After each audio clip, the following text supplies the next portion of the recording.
The letter trembled in Lillian Foster's hands as she stood on the dusty platform of Petaluma, California, watching the last wisps of steam from the departing train fade into the golden afternoon sky of 1878, knowing that behind her lay nothing but ashes and ahead of her stood a stranger who might be her only salvation. She clutched her worn carpetbag tighter, feeling the weight of her secrets pressing against her ribs like stones. The advertisement had seemed like divine intervention when she found it tucked between the pages of a discarded newspaper in Sacramento 3 weeks ago. A rancher seeking a wife. No questions asked about the past. That last part had sealed her decision faster than anything else could have. The platform cleared around her as other passengers reunited with waiting families, or headed toward the handful of buildings that made up Petaluma's modest town center.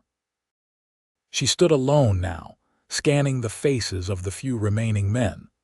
Her eyes settled on a tall figure leaning against a post near the station house. He wore a dark hat that shadowed his features, but something in his posture suggested patience rather than impatience. He pushed off from the post and walked toward her with an easy stride that spoke of confidence without arrogance. As he drew closer, Lillian could make out more details. He was perhaps 30 years old with sun-weathered skin and eyes the color of creek water after rain. A scar traced a thin line along his jaw, but it did not diminish the kindness she saw in his face. "Miss Foster." His voice was low and steady. "Yes." Her own voice came out smaller than she intended. "Nathan Parker," he nodded and reached for her bag. "Let me take that for you. The wagon is just over there. I imagine you are tired from your journey." Lillian relinquished the bag and followed him to a sturdy wagon hitched to 2 horses. The animals looked well cared for, their coats glossy in the late afternoon sun.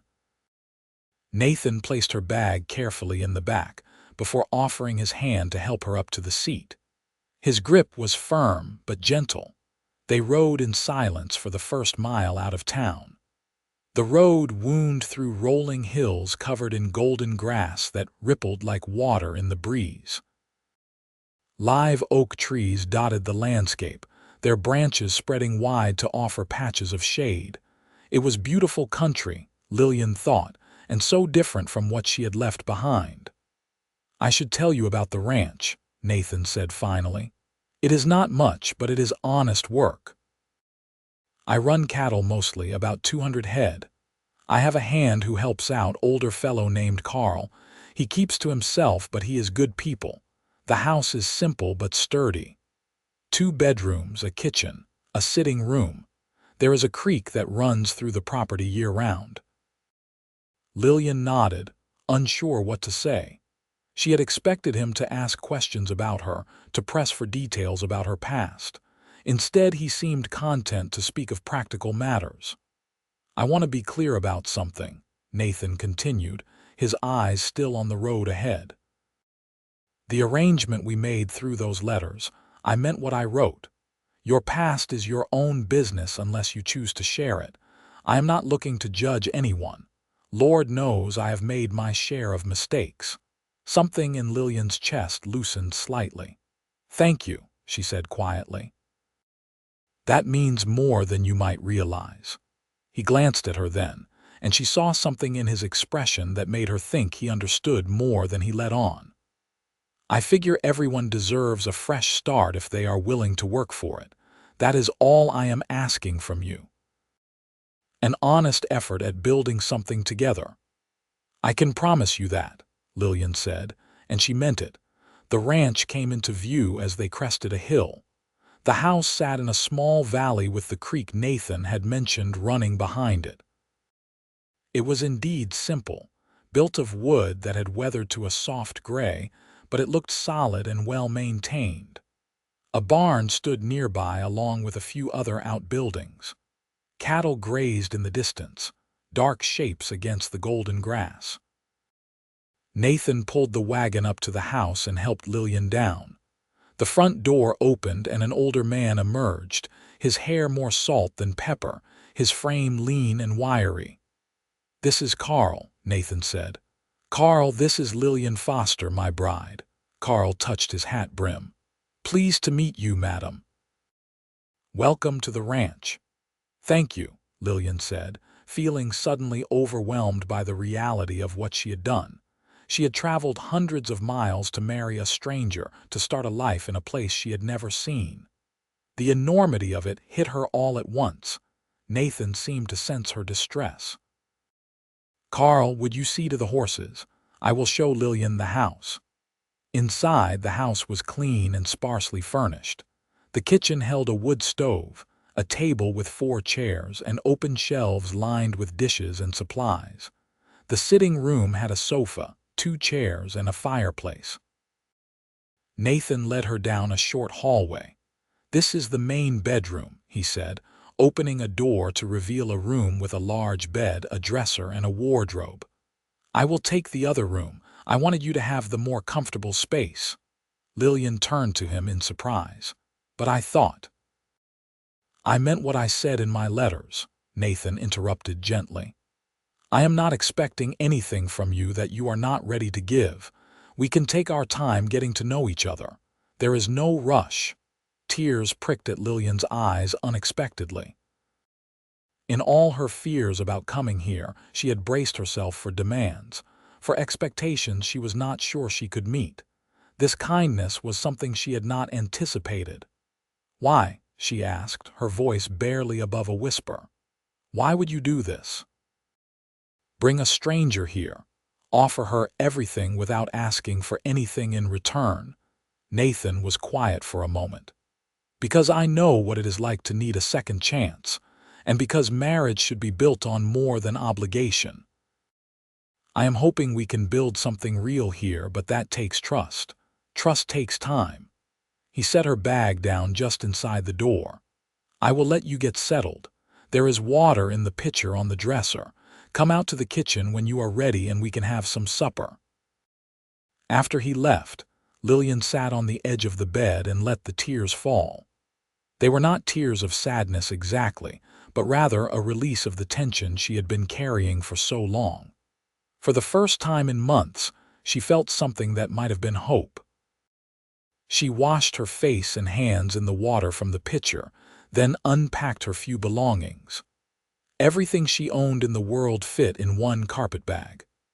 2 dresses besides the one she wore, a nightgown, undergarments, a hairbrush, and a small Bible that had belonged to her mother. At the bottom of the bag, wrapped in a handkerchief, was a photograph. She looked at it for a long moment before tucking it into the back of a drawer. The past was the past. In the kitchen, she found Nathan stirring something in a pot on the stove. The smell of beef stew filled the air. "I am not much of a cook," he admitted with a slight smile, "but I can make a decent stew. Carl usually eats in the bunkhouse, so it will just be the 2 of us." Lillian moved to the stove. "Let me help. It is the least I can do." They worked together to prepare the meal, moving around each other with the awkwardness of strangers in a small space. Nathan showed her where things were kept, and Lillian began to form a mental map of the kitchen. She sliced bread while he ladled stew into bowls. Over supper, Nathan talked more about the ranch. He had inherited the land from his uncle 5 years ago and had been building the herd ever since. It was hard work but honest, and the land was good. Petaluma was growing, becoming a center for dairy and chicken farming, and there was a steady market for beef. "You have any family?" Lillian asked. Nathan shook his head. "My uncle was the last. My parents died of fever when I was young. My uncle raised me, taught me everything about ranching. He never married, so the place came to me." "What about you?" Lillian hesitated. "My mother died when I was 16. My father 2 years later. I have no siblings." It was the truth, if not the whole truth. Nathan did not press for more. After supper, they sat in the sitting room as the evening light faded. Nathan lit a lamp and picked up a book from the side table. "I usually read for a bit before bed," he said. You are welcome to join me, or there are other books on that shelf if you prefer. Lillian chose a volume of poetry and settled into one of the chairs. They sat in comfortable silence, the only sounds the ticking of a clock on the mantel and the occasional rustle of turning pages. It was peaceful in a way Lillian had almost forgotten existed. When she finally excused herself to bed, Nathan wished her good night with the same gentle courtesy he had shown all evening. In her room, Lillian changed into her nightgown and climbed between clean sheets that smelled of sunshine and soap. She lay in the darkness, listening to the unfamiliar sounds of the ranch settling for the night. An owl called from somewhere near the creek. The wind whispered through the eaves. For the first time in longer than she could remember, Lillian felt safe. The next morning she woke to sunlight streaming through the window and the smell of coffee. She dressed quickly and found Nathan already in the kitchen. "I let you sleep," he said, pouring her a cup of coffee. "Thought you might need the rest after your journey." "Thank you. What time is it?" "A little past 7. I have been up since 5, tending to morning chores. Carl is out checking on the herd." Lillian accepted the coffee gratefully. "What would you like me to do? To help around here, I mean," Nathan considered. "Whatever you feel comfortable with." The house could use a woman's touch. The cooking certainly could, but I do not want you to feel like hired help. This is your home now. "I want to contribute," Lillian said firmly. "I want to earn my place here." Something in Nathan's expression softened. "All right. How about you start by making this kitchen your own? Organize things how you like them. Later, if you want, you can look at the vegetable garden. It has gotten away from me a bit. I am better with cattle than crops." Over the following days, Lillian settled into a routine. She rose early to make breakfast for Nathan and Carl. She cleaned the house, finding satisfaction in bringing order to the bachelor spaces Nathan had been living in. She tackled the garden, pulling weeds and discovering vegetables struggling beneath the neglect. Tomatoes, beans, squash, all fighting for survival. Nathan watched her work with quiet approval but never demanded anything. He was patient in a way that both comforted and puzzled Lillian. She kept waiting for the other shoe to drop, for him to reveal whatever ulterior motive lay behind his kindness. But days turned into weeks, and he remained steadfast in his gentle respect for her boundaries. One evening, as they sat on the porch watching the sunset paint the sky in shades of orange and pink, Nathan spoke about his past for the first time. "My uncle was a hard man," he said quietly. "Fair, but hard. He believed in earning everything, in never showing weakness. When I was younger, I thought I had to be the same way. I made a lot of mistakes trying to prove myself." Lillian waited, sensing there was more. "There was a woman," Nathan continued. "Sarah, we were going to get married. But I was so focused on building this ranch, on being successful, that I did not see what she needed from me. She needed someone who would actually be present, not just working all the time. She left, married a banker in San Francisco. I cannot blame her." "I am sorry," Lillian said softly. Nathan shrugged. "It taught me something important. A ranch, land, cattle, none of it means anything if you do not have someone to share it with. And you cannot build a life with someone by just working side by side. You have to actually connect." He turned to look at her.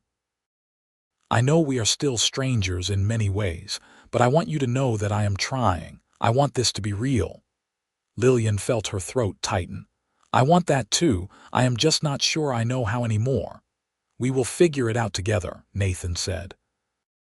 That night, Lillian lay awake thinking about what Nathan had shared. He had opened a door, offered a piece of himself. It seemed only fair that she do the same, but the thought terrified her. What if the truth drove him away? What if he looked at her differently once he knew?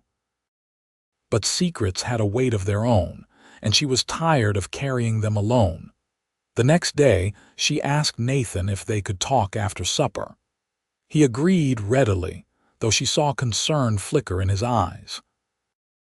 When the dishes were cleared and they were alone in the sitting room, Lillian folded her hands in her lap and tried to find the words. "You have been nothing but kind to me since I arrived," she began. "You have asked nothing about my past, respected my privacy. But I think you deserve to know the truth about who you have brought into your home." Nathan leaned forward, his expression serious. "Lillian, you do not have to." "Please," she interrupted. "Let me say this before I lose my courage." He nodded and fell silent. Lillian took a deep breath. "I was married before. His name was Thomas Fletcher. We married when I was 19. He was charming, handsome, successful. Everyone thought I was lucky to catch his attention." Her hands twisted together. "But he was not what he seemed. He was cruel, Nathan. Behind closed doors, when no one could see, he was violent. He would hit me, hurt me, then apologize and promise it would never happen again. But it always did." Nathan's jaw tightened, but he did not interrupt. "I tried to leave several times," Lillian continued, her voice shaking now. "But he always found me. He had money, connections. No one would help me. They said marriage was sacred, that I had to try harder to be a good wife. After 3 years, I stopped trying to leave. I just tried to survive." She paused, gathering herself for the hardest part. "6 months ago, Thomas came home drunk. We argued about something, I cannot even remember what. He got angry, angrier than usual. He grabbed me, started hitting me. I fell and hit my head on the table. Everything went blurry. I thought he was going to kill me that night." Tears were streaming down her face now. "I do not remember making the decision. I just remember picking up the fireplace poker. He came at me again, and I swung it. I hit him in the head. He fell. He did not get up." The room was silent except for the sound of Lillian's ragged breathing. "I thought I had killed him," she whispered. "I panicked. I took what little money I had and ran. I made it to Sacramento, stayed there for a few weeks doing laundry work under a false name. That is where I saw your advertisement. I wrote to you using my maiden name, Foster. I do not know if Thomas is alive or dead. I do not know if there is a warrant for my arrest. I just knew I could not go back." She finally looked up at Nathan, expecting to see disgust or anger or fear. Instead, his eyes were bright with unshed tears. "Come here," he said gently. Lillian hesitated, then moved to sit beside him on the sofa. Nathan took her hands in his. "Listen to me very carefully," he said, his voice rough with emotion. "You did nothing wrong, do you hear me? You were protecting yourself. That man, he is the criminal, not you. But I might have killed him. If you did, it was justified. And if he is alive, he does not deserve to have you looking over your shoulder for the rest of your life in fear." Nathan squeezed her hands. "Thank you for trusting me with this. I know how hard that must have been. But it does not change anything about how I see you. If anything, it makes me respect you more. You survived something terrible, and you had the courage to build a new life." Lillian could not hold back the sobs anymore. Nathan pulled her into his arms and held her while she cried, murmuring comforting words, his hand stroking her hair.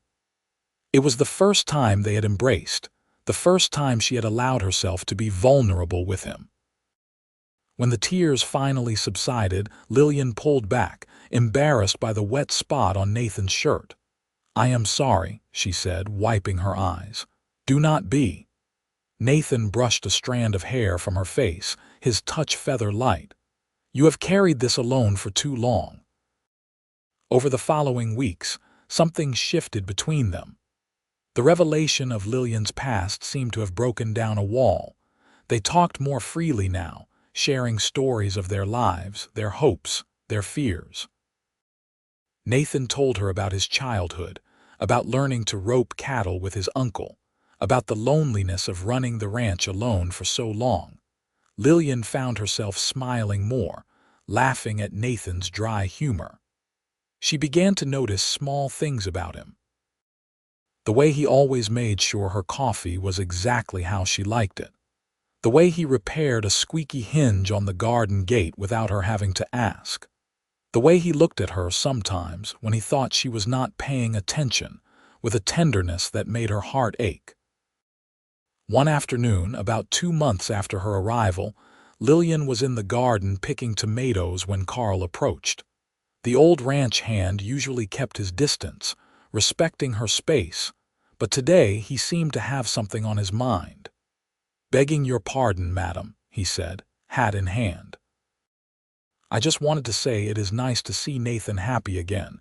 He has been different since you came, lighter somehow." Lillian felt a flush creep up her neck. "That is kind of you to say," Carl nodded. "He is a good man, one of the best I have known. He deserves some happiness." "I hope you will not mind my saying so, but I think you do too." After Carl left, Lillian stood in the garden thinking about his words. She realized with a start that she was happy. For the first time in years, she felt like herself again. The constant fear that had been her companion for so long had faded to a distant worry.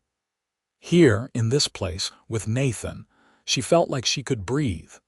That evening, Nathan asked if she would like to go for a ride with him the next day. He wanted to show her the far end of the property, where the creek formed a natural pool. They set out after morning chores, riding side by side on horseback. Nathan had given Lillian riding lessons over the past weeks, and she had taken to it naturally. The rhythm of the horse beneath her, the wide open spaces, all of it felt like freedom. The pool was beautiful, surrounded by willows that trailed their branches in the clear water.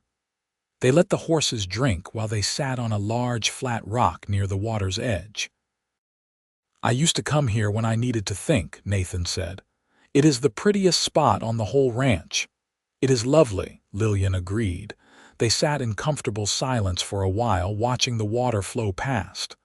"Lillian," Nathan said finally, "I need to tell you something." Her heart jumped. "What is it?" He turned to face her, his expression serious. "These past 2 months, getting to know you, having you here, it has been the best 2 months of my life. I know we started this arrangement for practical reasons, but somewhere along the way, it stopped being practical for me." Lillian's breath caught.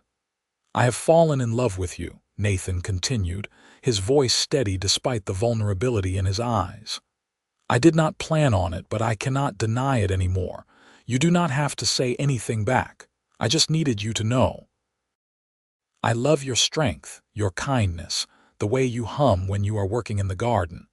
I love the way you laugh when something genuinely amuses you. I love who I am when I am with you." Tears welled in Lillian's eyes again, but these were different from the ones she had cried before. These were tears of joy. "I love you too," she whispered. "I have been afraid to admit it, even to myself. After everything that happened, I thought I would never be able to trust anyone again, never be able to open my heart. But you have been so patient, so kind. You have shown me what real love looks like." Nathan reached for her hand.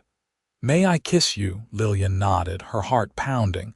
He leaned in slowly, giving her every opportunity to pull away. When their lips met, it was gentle and sweet, full of promise. Lillian felt warmth spread through her entire body. This was what a kiss should feel like, she thought. Not demanding or possessive, but tender and full of care. When they pulled apart, Nathan was smiling. "I have wanted to do that for weeks." Lillian laughed, feeling giddy. "So have I." They rode back to the ranch hand in hand, their horses walking close together. That night after supper, Nathan asked if she would like him to stay with her instead of sleeping in the other room. "Only if you are ready," he added quickly. "There is no pressure." Lillian thought about how far she had come since that first day on the platform in Petaluma. She thought about the man Nathan had proven himself to be, day after day, through his actions and his words. "I am ready," she said. That night, she learned what it meant to be truly loved. Nathan was gentle and patient, attentive to her needs, her comfort. He took his time, showing her with his touch and his words that she was cherished.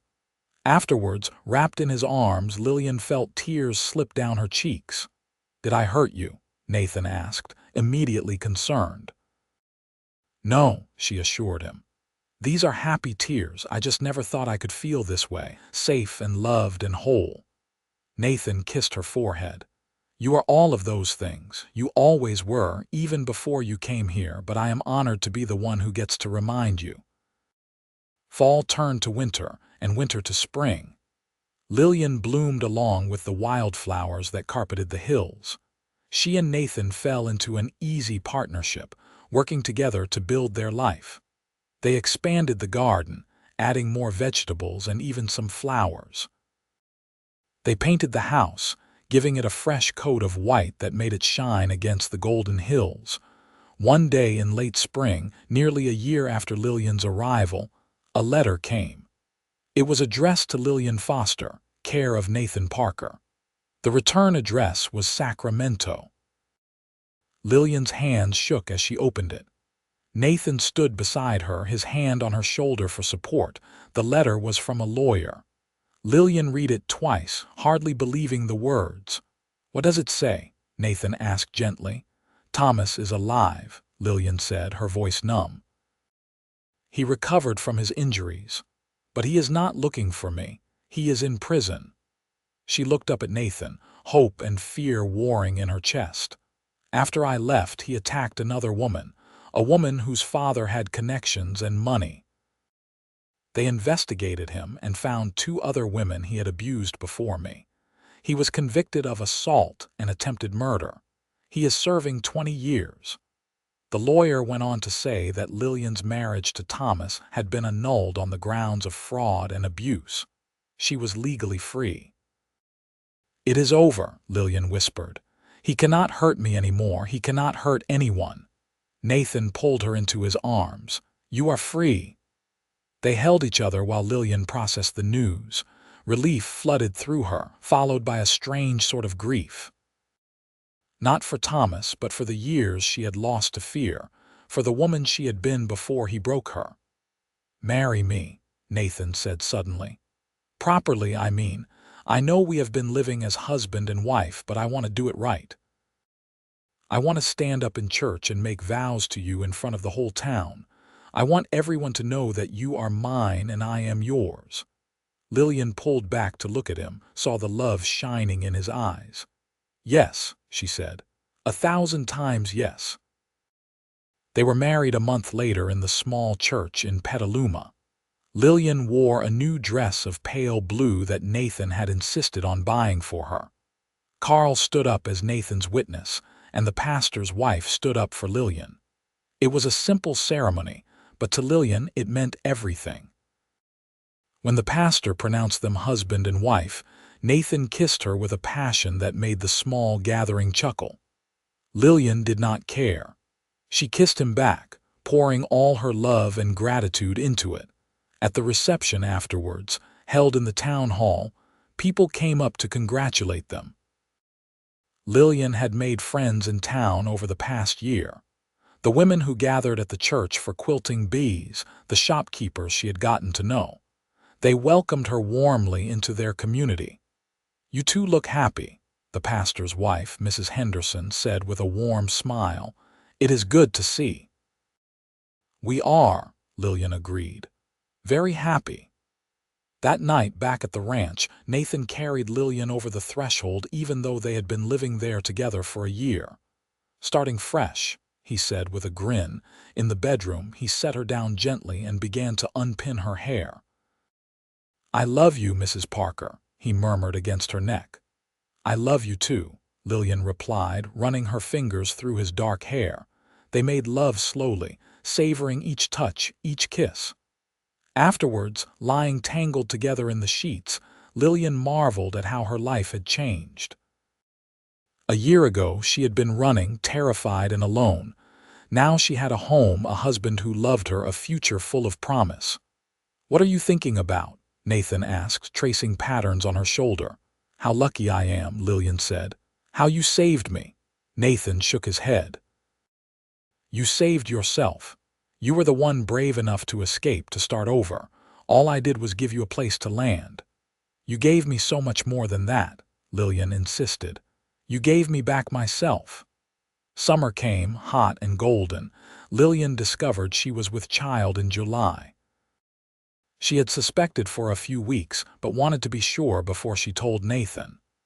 When she finally shared the news over breakfast one morning, Nathan whooped with joy and swept her up in his arms, spinning her around the kitchen. "Careful," she laughed. "You will make me dizzy." "I am going to be a father," Nathan said wonderingly. "We are going to have a baby." He placed his hand gently on her still flat stomach. "Hello in there, little one. I am your papa." Lillian felt tears prick her eyes. Happy tears, always happy tears now. Nathan was attentive throughout her pregnancy, almost comically so. He insisted she not lift anything heavy, that she rest whenever she felt tired, that she eat plenty of good food. Lillian indulged him, amused by his hovering. Carl was delighted by the news as well. He began to whittle a set of toy horses for the baby, working on them in the evenings on the bunkhouse porch. As Lillian's belly grew, so did her happiness. She loved feeling the baby move inside her, loved watching Nathan talk to her stomach, telling the baby stories about the ranch and the life they would have together. One evening in late pregnancy, as they sat on the porch watching the sunset, Lillian said, "I never thought I would have this. A family. I was too afraid to even dream of it." Nathan took her hand. "You are going to be an amazing mother. Our child is lucky to have you." "Our child is lucky to have you," Lillian countered. "You are going to be a wonderful father." "I hope so," Nathan said quietly. "I want to be different from my uncle. I want our child to know they are loved every single day." "They will," Lillian assured him. "We both will make sure of it." The baby came in early March of 1880, on a morning when the hills were green from winter rains and wildflowers were just beginning to bloom. Mrs. Henderson, who had assisted at many births, came to help. Nathan paced the sitting room while Lillian labored in the bedroom. It was hard, painful work, but Lillian drew on the strength she had discovered in herself over the past 2 years. She had survived so much. She could do this. When the baby's first cry filled the room, Lillian sobbed with relief and joy. Mrs.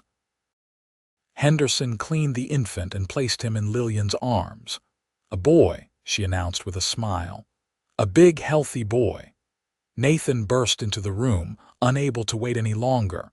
He stopped at the sight of Lillian holding their son, his eyes filling with tears. "Come meet your son," Lillian said softly. Nathan approached slowly, reverently. He looked down at the tiny red-faced baby and a tear rolled down his cheek. "He is perfect," Nathan whispered. "You are perfect."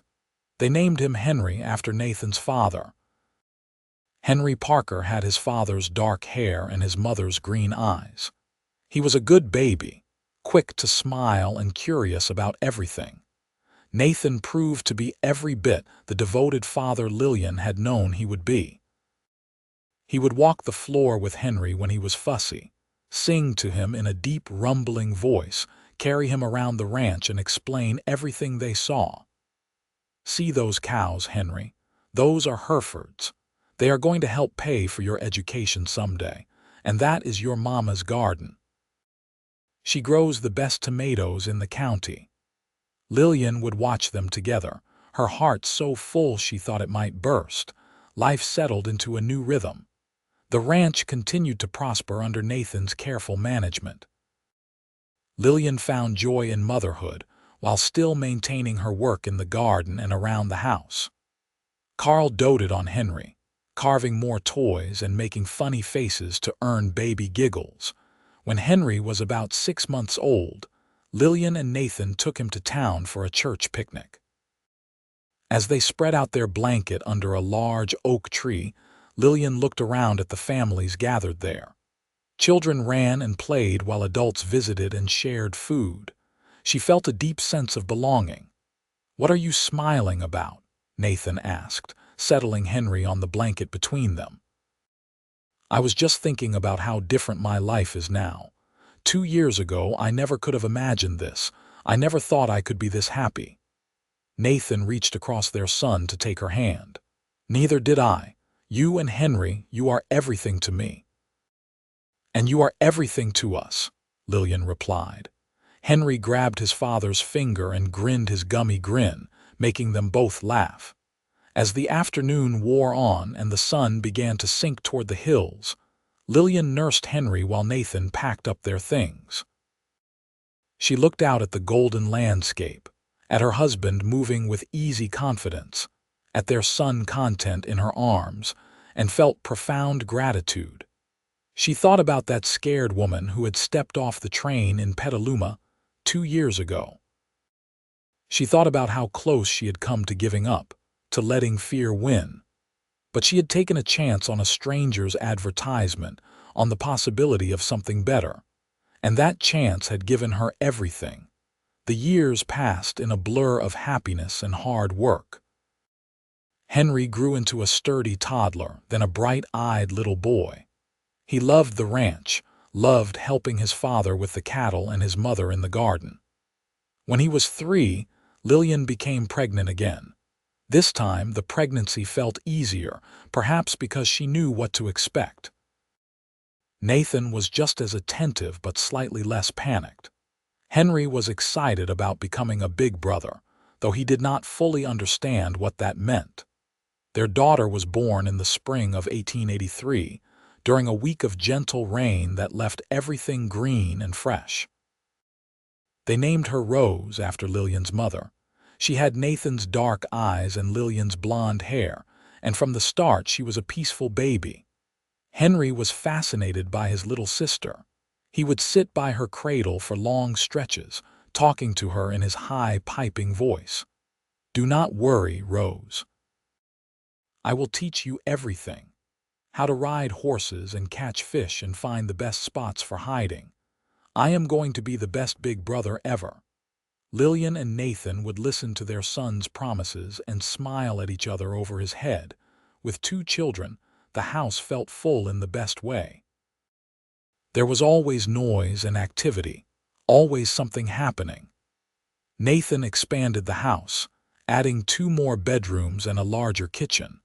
He hired another ranch hand to help Carl, who was getting older and could not work as hard as he once did. The ranch continued to thrive. Nathan's reputation for raising quality cattle spread, and buyers came from as far as San Francisco to purchase his stock. With the increased income, Nathan was able to buy more land, expanding their property significantly. But no matter how busy the ranch kept him, Nathan always made time for his family. He made it a point to have supper with Lillian and the children every night.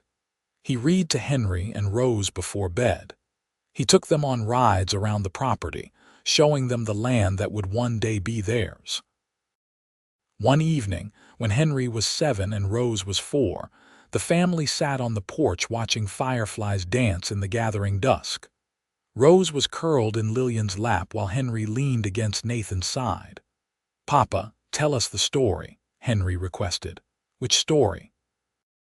Nathan asked, though he knew exactly which one his son meant. "About how you and Mama met." Nathan glanced at Lillian, who nodded with a soft smile. Over the years, they had crafted a version of their story suitable for children. It was not dishonest exactly, just simplified. "Well," Nathan began, "your mama came on a train from far away. I was waiting at the station, hoping she would like our little ranch. When I saw her step off that train, I knew my life was about to get a whole lot better." "Was she pretty?" Rose asked. "The prettiest woman I had ever seen," Nathan confirmed. "Still is." Lillian blushed and swatted his arm playfully. "And then what happened?" Henry prompted, even though he knew the story by heart. "Then we got married and started our life together. We built this ranch into what it is today. And then the best part happened." Nathan tickled both children. "We got you too." Henry and Rose giggled, squirming in delight. Later, after the children were in bed, Lillian and Nathan sat together on the porch swing Nathan had built. "You ever regret it?" Lillian asked quietly. "Taking a chance on a stranger," Nathan pulled her closer. "Never, not for a single second. You are the best thing that ever happened to me. Even with all the complications. Everything in my past, especially with all of that. Your past made you who you are. And who you are is strong and brave and wonderful. I love you, Lillian. I will love you until the day I die." Lillian rested her head on his shoulder. "I love you too. Thank you for giving me a future worth living." "Thank you for choosing to build it with me," Nathan replied. They sat in comfortable silence, the swing creaking gently, the night sounds of the ranch surrounding them. Inside, their children slept safely. Around them, the land they had built together stretched out in the darkness. Above, stars wheeled across the vast California sky. The years continued to pass, bringing both challenges and joys. There were hard winters and dry summers, cattle that got sick and fences that needed mending. But there were also birthday parties and holidays, school plays and county fairs. Henry grew tall and serious, taking after his father in temperament. Rose was bright and spirited, with her mother's determination. Carl eventually retired from ranch work, but stayed on in a small cottage Nathan built for him near the main house.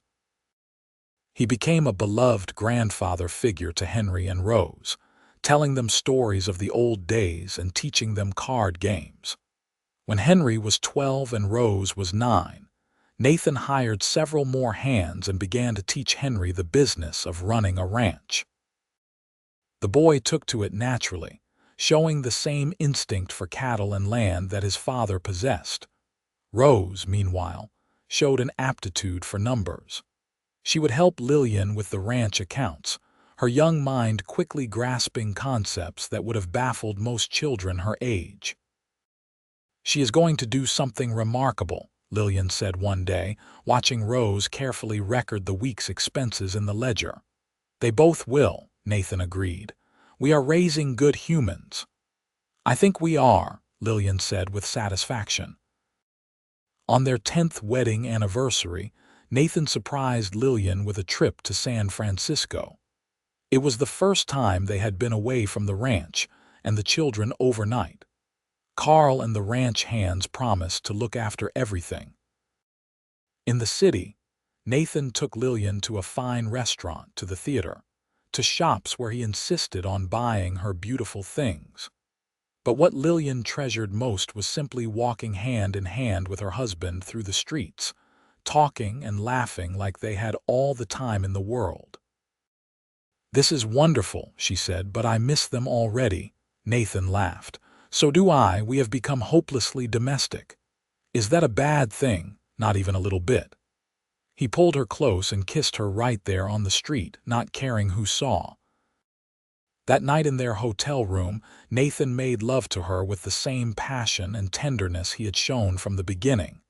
Afterwards, he held her close and whispered, "These have been the best 10 years of my life." "Mine too," Lillian agreed. "Here is to many more." They returned home to find everything running smoothly. Henry had helped with the morning feeding, and Rose had supervised the cooking of meals. Both children were proud of their accomplishments. The ranch continued to grow and prosper. By the time Henry was 16, the Parker Ranch was one of the most successful in the county. Nathan had built something substantial, something that would provide for his children and grandchildren. Henry showed every sign of being ready to take over the operation eventually. He had grown into a fine young man, responsible and hardworking. Rose, at 13, was already making noises about wanting to go to college, something almost unheard of for a ranch girl. "Let her go," Lillian urged Nathan when he expressed concerns about Rose leaving. "Let her have every opportunity we can give her." "I know you are right," Nathan sighed. "I just hate the thought of either of them leaving." "They have to make their own way in the world," Lillian said gently. We raised them to be independent. We cannot clip their wings now." Nathan nodded reluctantly. "When did you become so wise?" "I learned from the best," Lillian replied, kissing his cheek. "Carl passed away peacefully in his sleep the winter Henry turned 17. The whole family mourned him. They buried him on a hill overlooking the ranch, with a simple marker that read Carl Morrison, friend and family. "He was a good man," Nathan said at the graveside. "The best," Lillian agreed, tears streaming down her face. Henry and Rose stood close to their parents, learning about loss, but also about the importance of honoring those who touched your life. Life continued its march forward. Henry took on more responsibility with the ranch. Rose studied hard, determined to earn a scholarship to college. Lillian and Nathan watched their children grow with pride and a touch of melancholy. On a warm evening in late summer, when Henry was 18 and Rose was 15, the family gathered for supper as they always did. The conversation was lively, full of debates and laughter. Lillian looked around the table at her family and felt the familiar swell of gratitude. After supper, as had become their habit, Lillian and Nathan walked down to the creek together. They sat on the same rock where Nathan had first told Lillian he loved her all those years ago. "I have been thinking," Nathan said, "about the future." "Oh," Lillian leaned against his shoulder. "Henry is ready to take over more of the ranch. Rose will be going to college in a few years. I am not getting any younger." "You are not old," Lillian protested. "I am 43, Nathan said. "Not ancient, but not young either. What I am trying to say is that I want to make sure we have time for ourselves, for traveling, for doing all the things we have put off while raising children and building the ranch." Lillian smiled. "I would like that." "Good. Because I still have not taken you to see the ocean, and I want to show you the mountains where I grew up. I want to take you dancing and buy you fancy dinners and spoil you the way you deserve. Nathan Parker, you have been spoiling me since the day I arrived in Petaluma. And I intend to keep doing it for as long as I live," Nathan replied firmly. They kissed as the sun set behind the hills, painting the sky in brilliant shades of orange and gold. True to his word, as Henry took on more responsibility, Nathan began to step back from the day-to-day operations.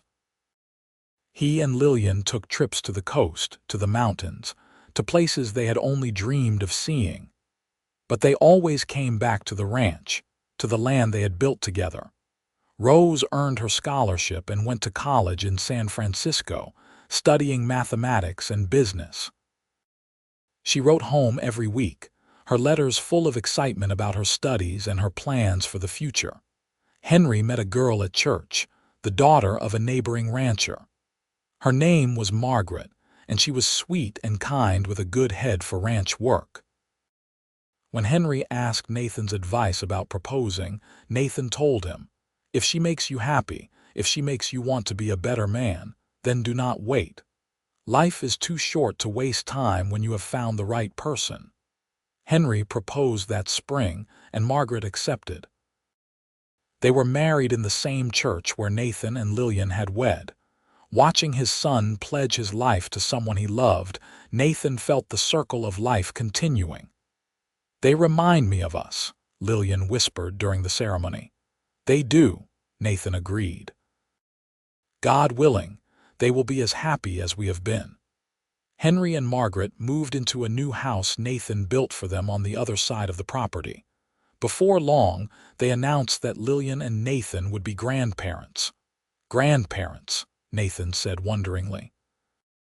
"When did we get old enough to be grandparents?" Lillian laughed. "I do not feel old. Do you?" "Not when I am with you," Nathan replied. Their first grandchild, a boy named Thomas Nathan Parker, was born in the spring of 1897. Lillian held him and marveled at the tiny, perfect fingers, the serious expression. She thought about how far her life had traveled from that terrified woman on the train platform. "What are you thinking?" Nathan asked, his arm around her shoulders as they both gazed at their grandson. "I am thinking about second chances," Lillian said, "about how one brave decision can change everything." "I am grateful every day that you made that decision," Nathan said. "So am I." Rose graduated from college with honors and surprised everyone by returning to Petaluma.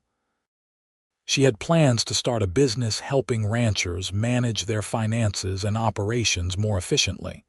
She was the first woman in the county to do such a thing, but that did not deter her. "That is my girl," Lillian said proudly, "never afraid to break new ground." "She gets that from her mother," Nathan observed. As the new century approached, the Parker family gathered at the ranch to celebrate. Henry and Margaret were there with little Thomas and their new daughter. Rose came with her business partner, a serious young man named William who clearly adored her. Extended family and friends filled the house and yard. Nathan stood on the porch and looked out at the gathering. His son running a successful ranch, his daughter building a business, his grandchildren playing in the yard where his own children had played, and beside him, always beside him, Lillian.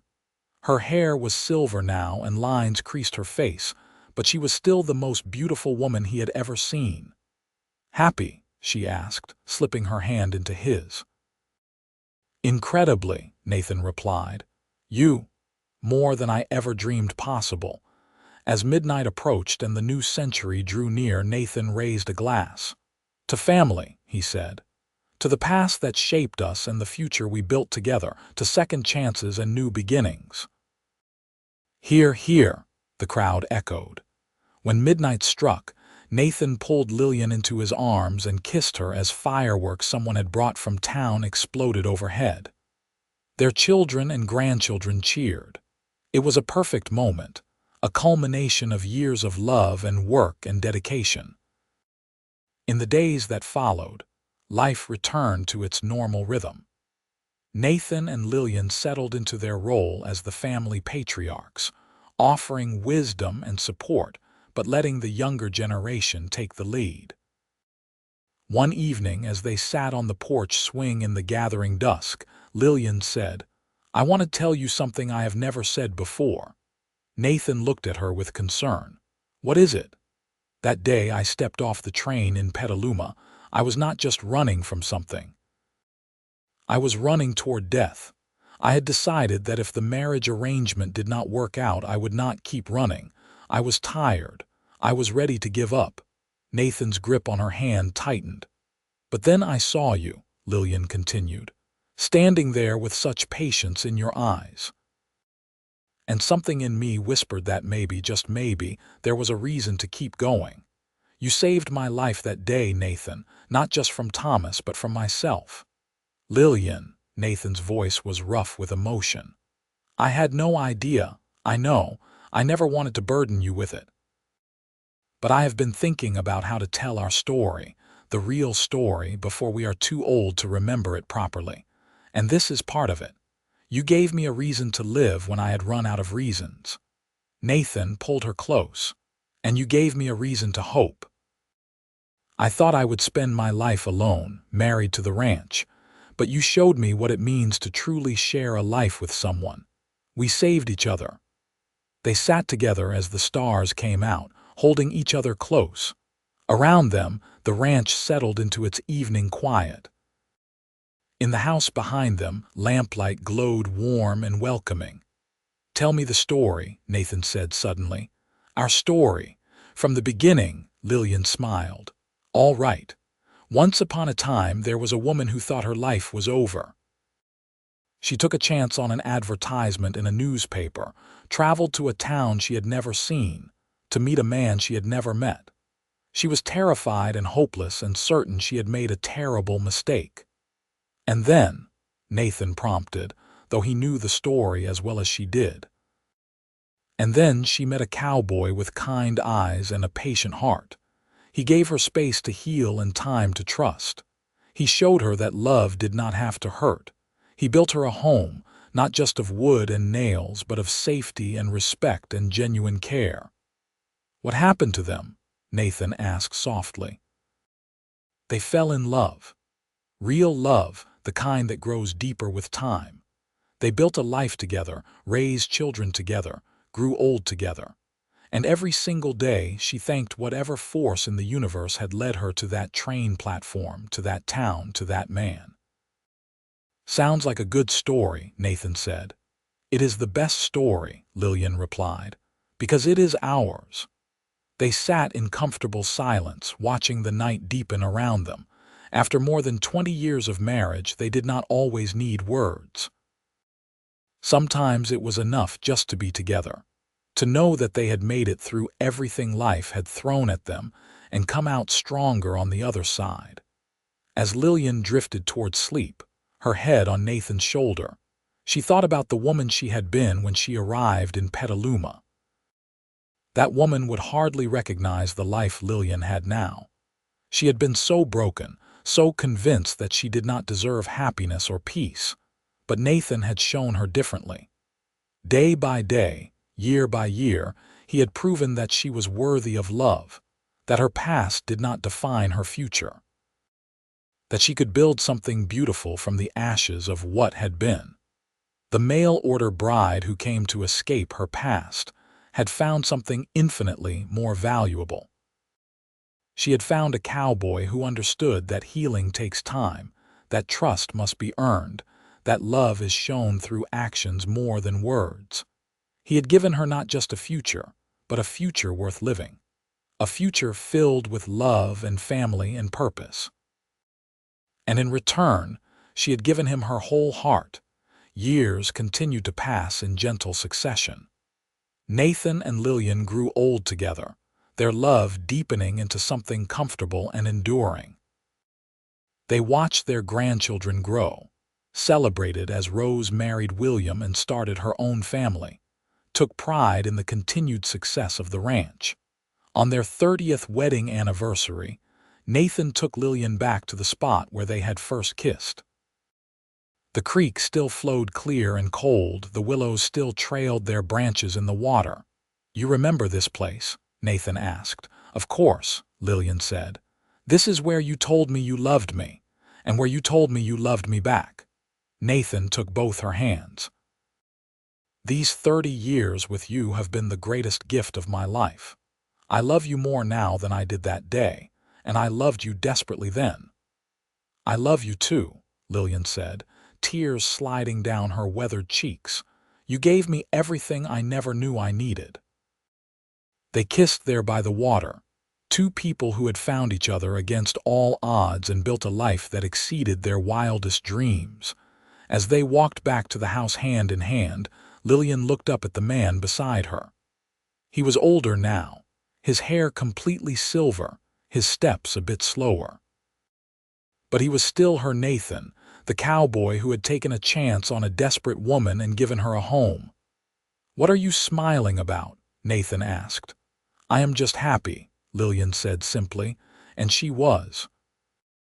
After everything she had been through, all the pain and fear and uncertainty, she had ended up here, in a place of profound peace and contentment, with a man who loved her unconditionally, surrounded by family and legacy. The mail-order bride who had come to Petaluma all those years ago had been seeking escape. What she had found instead was redemption. She had found a place where she belonged, a man who saw her not as damaged goods but as a treasure. A future that was not defined by her past, but built new from hope and hard work and abiding love. Nathan had given her all of that. But more than that, he had given her himself. His patience, his kindness, his unwavering support. He had stood beside her through everything, never wavering, never judging, always believing in her even when she did not believe in herself. That night, as they lay together in the bed they had shared for 3 decades, Lillian said, "I need you to know something." "What is that?" Nathan's voice was sleepy but attentive. "If I could go back and change everything, live a different life without all the pain and hardship, I would not do it, because all of it led me to you, to this life, and I would not trade a single day of our time together." Nathan pulled her closer. "Neither would I. You are the best thing that ever happened to me, Lillian Parker, the very best thing. And you are mine," she whispered. They fell asleep in each other's arms as they had for thousands of nights before. Two souls who had found each other across the distances of pain and fear and built something lasting and true. The years marched on. Nathan and Lillian eventually celebrated their 40th anniversary, then their 45th. Their children threw them a huge party for their 50th, with family and friends coming from all over California to celebrate. By then, they had 7 grandchildren and 3 great-grandchildren. The Parker Ranch had become one of the most respected in the state, a testament to Nathan's vision and hard work, to the family they had built together. Nathan's health began to fail when he was in his early 70s. Nothing dramatic, just the slow decline of a body that had worked hard for many years. He did not complain, but Lillian could see him slowing down, could see the weariness in his eyes. One spring morning, as they sat on the porch watching the sun rise over the hills, Nathan said, "I have had a good life, Lillian, the best life." Something in his tone made her heart clench. "You are not going anywhere," she said firmly.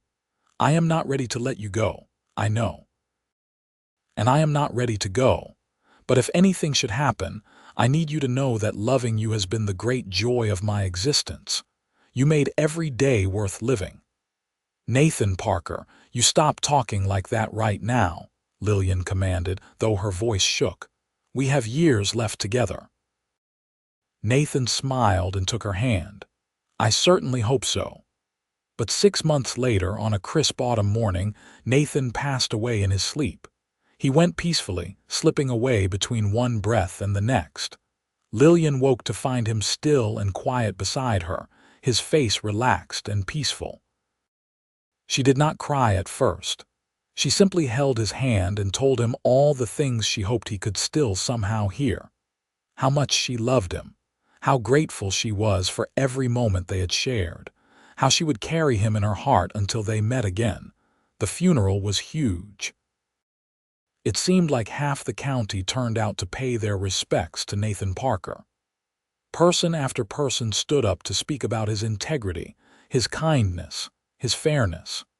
They talked about the jobs he had provided, the help he had given to neighbors in need, the legacy he left behind. But for Lillian, none of those things mattered as much as the simple truth that he had been hers and she had been his, and together they had created something beautiful. In the weeks after Nathan's death, Lillian grieved deeply, but she was not alone. Her children surrounded her with love and support. Her grandchildren and great-grandchildren filled the house with life and noise. They carried her through the worst of her sorrow. One day, about 3 months after Nathan's passing, Lillian went to the creek pool where they had shared so many important moments. She sat on the flat rock and let the memories wash over her. She thought about the scared woman who had stepped off that train so long ago. She thought about how Nathan had patiently, persistently loved that woman back to wholeness. She thought about the life they had built, brick by brick, moment by moment.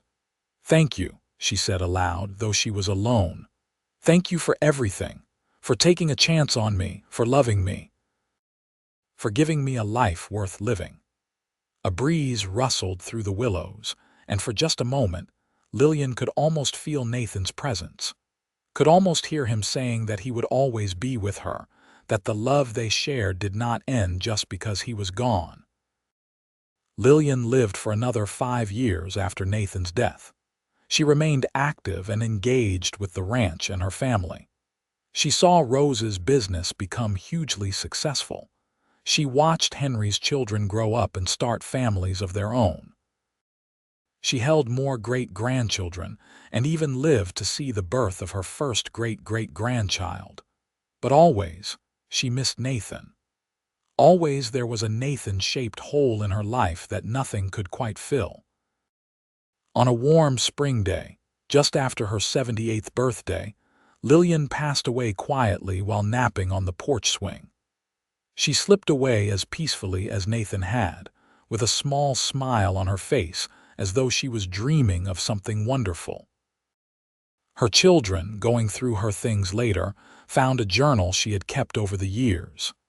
In it, she had written down the story of her life with Nathan. Every important moment, every trial overcome, every joy celebrated. The last entry, written just days before her death, read, "I came to Petaluma a broken woman seeking escape. I found instead a cowboy who saw past my brokenness to the person I could become. He loved me back to life. He gave me children and grandchildren and a legacy I am proud of. But most importantly, he gave me himself. Nathan Parker was the love of my life, my partner, my best friend. Soon I will see him again, and we will have eternity to continue the story we started all those years ago. What a gift that will be. What a beautiful gift." They buried Lillian next to Nathan on the hill overlooking the ranch, under the wide California sky. The marker read, "Lillian Parker, beloved wife, mother, grandmother. She found her home." And she had. The mail-order bride who came to escape her past had found not just a future, but a love story for the ages. A story of second chances and healing. A story of a woman who refused to let her past define her, and a man who helped her write a new ending. The ranch continued to thrive for generations, a living testament to what Nathan and Lillian had built together. Their descendants told and retold the story of how their family began, of the brave woman on a train platform and the patient cowboy who waited for her, of how love, real love, can transform everything. It was a story worth remembering, a story worth honoring, a story that proved that sometimes the bravest thing you can do is take a chance on hope, even when everything seems hopeless. Sometimes running toward the unknown is the only way to find your way home. And sometimes, a mail-order bride and an understanding cowboy can build something that lasts forever.